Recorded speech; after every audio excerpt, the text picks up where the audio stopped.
The COVID-19 crisis has changed our life. The armed forces have been affected in many ways. Major military exercises have been halted and aircraft carrier crews have been quarantined, and more than 13,000 British soldiers are absent from their usual place of work. Today, Tactics will be talking with Ambassador Shota Gvineria, lecturer at the Baltic Defence College in Defence and Cyber Studies. Ambassador, good day to you. Hello. Let's start our discussion today with a crucial question. How will the COVID-19 crisis affect the armed forces in the long term, do you think?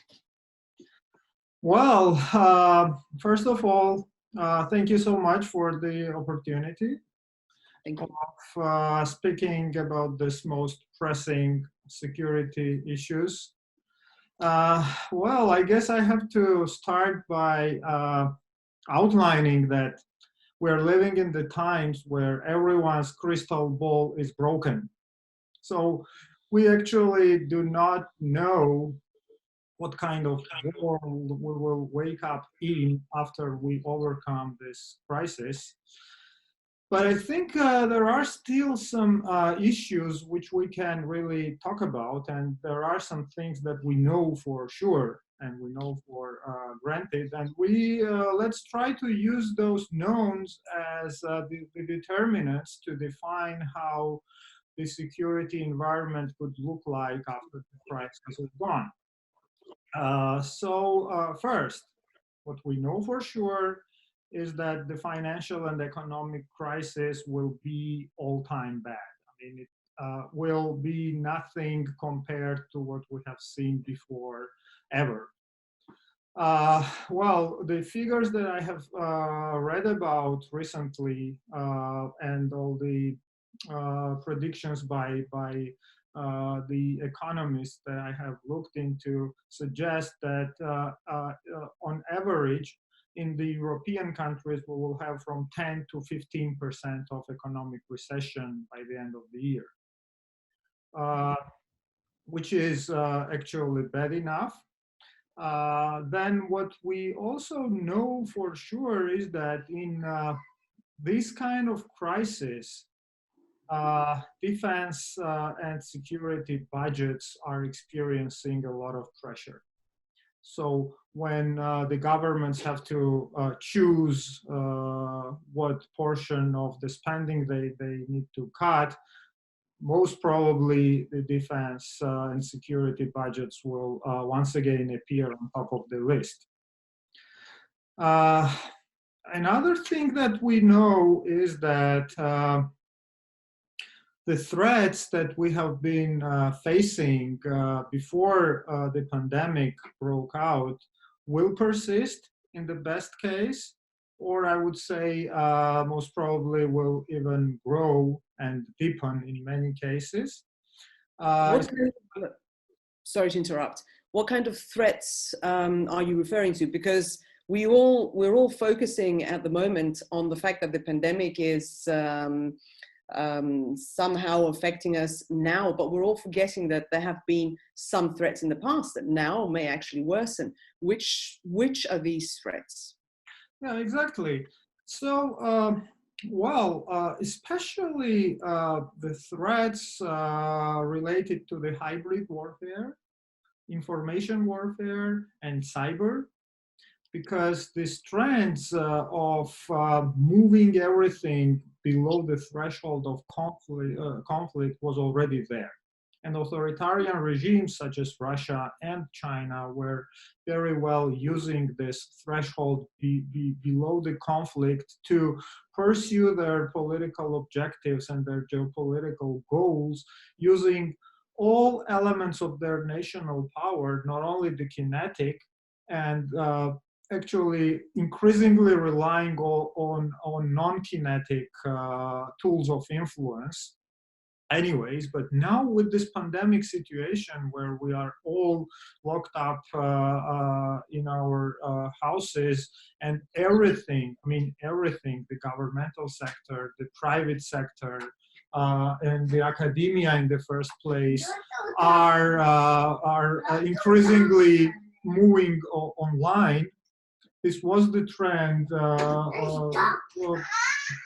This was the trend already but now the speed how all this is changing and developing has been increased, doubled, tripled, or even gained more speed. So that's what I'm talking about.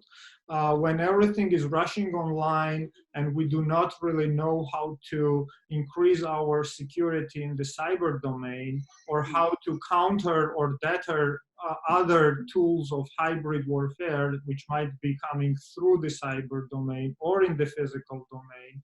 Look at how the authoritarian regimes have used the pandemic situation to accelerate their propaganda and disinformation. So COVID-19 has been repeatedly used for disinformation, for putting their political agendas forward in a number of countries, and to inflict more uncertainty, to confuse people and the governments even more. So these are the sort of threats that will persist and most probably grow. Another thing that we can talk about is that, well, we have some examples from the recent history how Russians or other authoritarian regimes have been using the crisis situations for their political agendas, meaning that their behavior usually is that they do not necessarily cut down the defense and security spending too much, because they heavily rely on their aggressive agendas, and they really do need those defense and security budgets to stay close to where they are in the long-term planning cycles. And at the same time, we know how Russia has been using this sort of socioeconomic crisis inside their countries to actually increase the censorship and control over the populations. And now with this virus, we can already see that many cyber experts are talking about cyber gulags, which means basically that these facial recognition systems are all over the place. There is hardly any corner in Moscow at this point which is not monitored by the cameras of the security agencies, and they do control the movement of almost everyone in the capital, Moscow, in the name of, controlling the waves of the population and actually monitoring how people comply to the requirements of the healthcare authorities. But we know in the end how this private information of the people could be abused by the authoritarian regimes like we have in Russia. And then most importantly, Russians, Kremlin, when they see that the socioeconomic situation is going as bad as it will probably go, they will go out and try to seek another external enemy that they can blame these hardships on, and to actually do something extraordinary which will overshadow the socioeconomic issues at home. And we have seen how Crimean episode of Russia's warfare against Ukraine played out just in the time frame when Putin's popular rating and approval was all-time low. And then finally, the oil prices. I mean, we have to see and look into what is happening in the energy markets, and then we can see that Russia's calculations have been that throughout the year, the average price for oil wouldn't go beyond 42%. And now we see what is happening there. So most probably they will have to use all those already well-established tactics to distract people's attention at home and abroad from the real problems, and that's when Putin's regime becomes most dangerous. So this is actually something we can talk about as we given facts and determinants of how the situation will look like after the virus is gone. Yes, most definitely we will be able to see this, I suppose, in the next 6 months or so. And finally, if I'm not mistaken, you're currently in the Baltic, and there are approximately 900 British personnel in Estonia. How is this crisis affecting British troops? Well, actually, as we said in the outset of our conversation, it is affecting everything and everyone, more or less. But what I have seen with this situation with the UK's armed forces are a couple of things. The deployment of the UK troops overseas is paused at this point.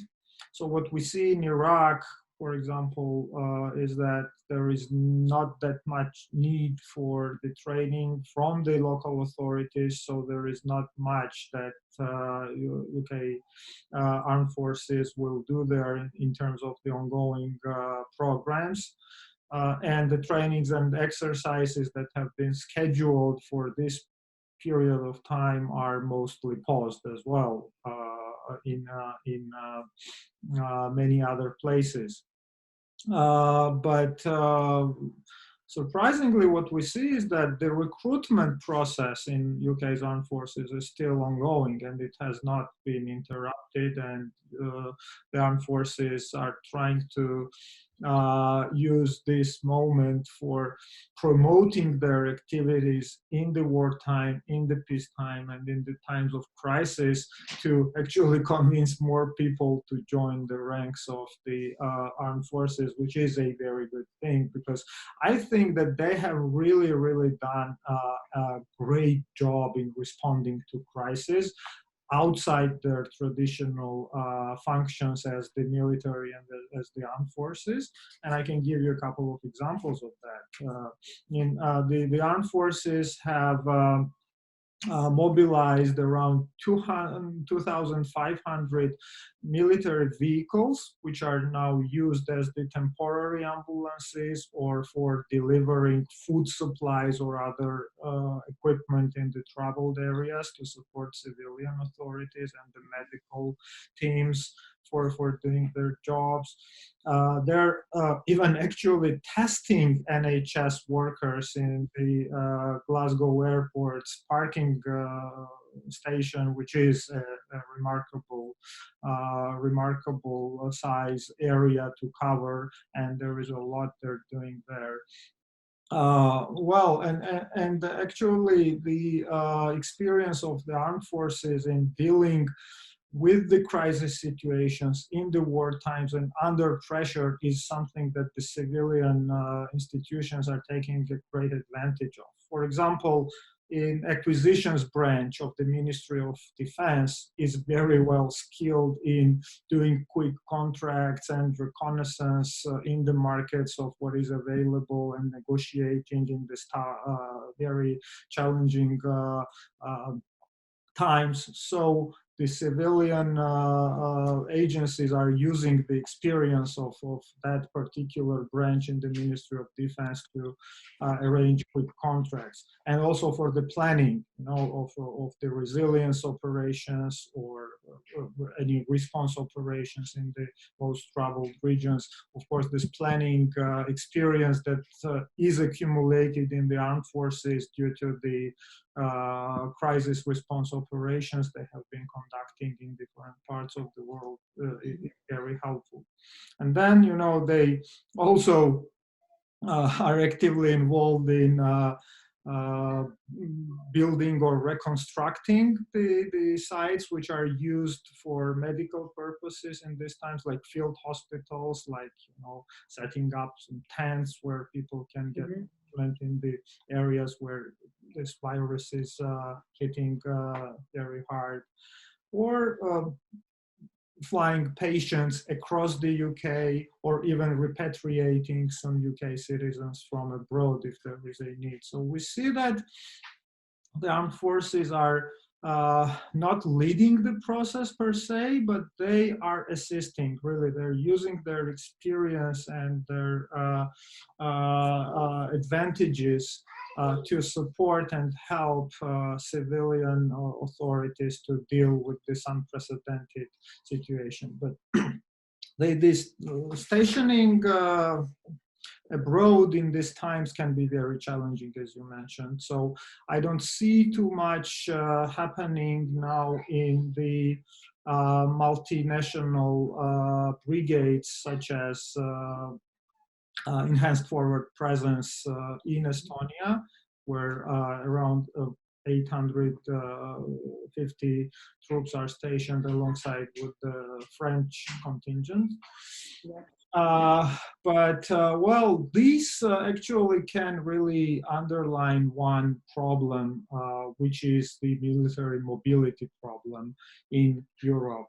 And there has been a lot of talks, even before these lockdowns have happened, that we have to think about how to make our troops more mobile across the borders in Europe, be it overseas support to some specific training, or if there is any need to some reinforcement operations, how these troops overseas, for example, the US troops in the high quantities can come into Europe and cross Europe from one country to another to reach the Baltic states, where the threat of something happening in a kinetic domain is higher than anywhere else. So this Defender 20 exercise, which is the US-led exercise, was a very important test to this efforts. Unfortunately, it had to be paused again in the beginning of March, but what was possible to do before that moment is quite remarkable as well, and there are a lot of improvements in military mobility, and now is the moment when everyone will not underestimate this problem anymore, and hopefully there will be more attention given to the interoperability of the armies and infrastructures, be it military or civilian, to deal with this mobility problem. Yes, let's hope that will be the case. Ambassador, thank you very much for your time. Well, thank you for the opportunity once again.